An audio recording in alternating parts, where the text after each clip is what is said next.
You guys are targeting the wrong people on Facebook.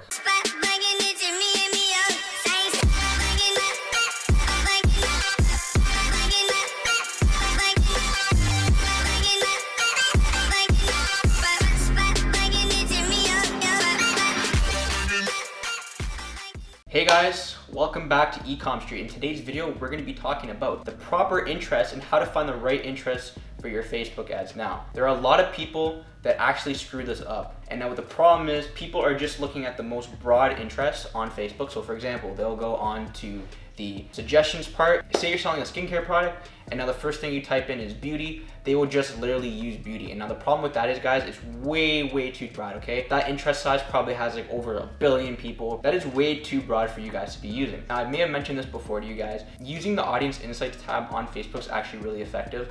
It allows you to search up the interests that you want to use, and then you can also look up other pages that people are related to on Facebook as well. So what that does, you'll see basically kind of like a comparison or kind of a similarity between the two, and you can kind of get an idea of what those other people are interested in. Now, not only do I do that, the best thing for you guys to do is actually do research on the product you're selling, okay? So obviously when you're doing your interests, you're gonna be doing the interest related to what your product is, okay?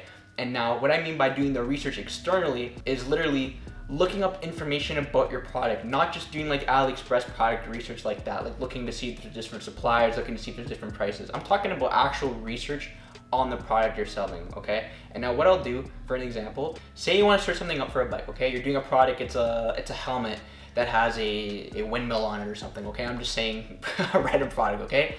And what you want to do is search that product up on Google search, and then what you want to do also is find forums or even web pages like a blog or something similar to that, a blog or some sort of information page about that product, and literally look up the reason why people would want to own something like that. And now if the thing is, if you're selling something really unique and it's not really introduced to the market yet, then you might have some problems finding stuff on Google about it. I would say like 9 times out of 10, the product you're selling from AliExpress is already like on Amazon and people already know what it is. So it's really important for you guys to be doing that. And what I'll do is take keywords out of those blog posts or take keywords out of whatever you're looking up on the internet, and I'll actually look up information on the keywords as well. So if there's something I didn't realize about that bike helmet that I did before, I'll look up whatever that feature is on Google search as well. So say that windmill thing also has a light on it and I didn't even realize, then I'll look up bike helmet with light, windmill light or something, okay? I'm just saying as an example.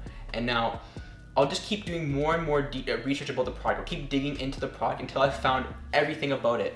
And it's also beneficial for you guys to be doing this too, not only for your ads, for the interest, but for the descriptions of your product, okay? A lot of people would just copy and paste from other descriptions on other websites, and that's not good. We've talked about this before. It's not a good thing. You always want to be original with what you're doing, with what you're writing about your product.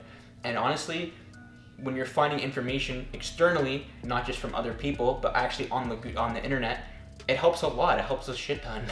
Once you found all those keywords and once you found everything you know about this product, you can then literally go into Facebook and search up those keywords as well. A lot of the times when I sell something, I'll also look up a similarity with that product. So what I mean by that is, say we have the bike helmet and bike helmet's an interest on Facebook, okay? Now I'm gonna look up something like bike seat, just because it goes hand in hand with the product. Obviously someone that's interested in a bike helmet is gonna probably be interested in a bike seat too, right? Because you need to sit on your bike, it's obvious, right?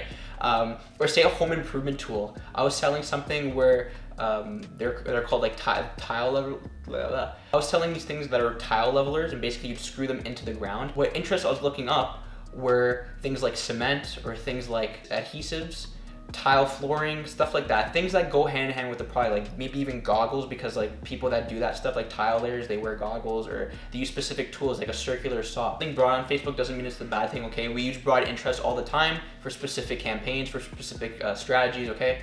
But if you're just doing a general testing strategy with like say 10 interests or 20 interests, then you want to kind of widen your audiences, right? You want to see what other kind of interests you can do, maybe some more specific ones, some more community-based interests, some algorithm-based interests, some case-sensitive interests. And we've talked about this on our channel before. If you guys don't remember, an algorithm-based interest is basically something Facebook comes out on its own. It gathers a bunch of information about people, about a general subject. So for example, again, like a bike. If you just look up bike on Facebook, it'll just target everyone that's related to bike and everything that surrounds bike.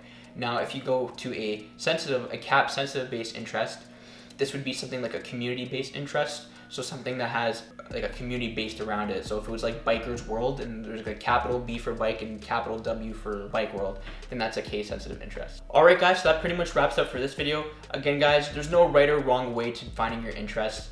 I'm just telling you guys some of the strategies I use to do this, and it's honestly helped me out a ton, okay? A lot of people don't like to think outside of the box, like we've said before. And it's always important that you guys are doing your research externally, not just within the dropshipping community or the dropshipping means, I guess you could say. Take the time to do the research yourself. Look up some information about your product. Understand what you're selling. I think that's a really, really core element you guys have to understand. Understand what you're selling in order to actually put it on the market, okay? And I promise you guys, you'll be 100 times successful with what you're doing. And I'll see you guys in the next video.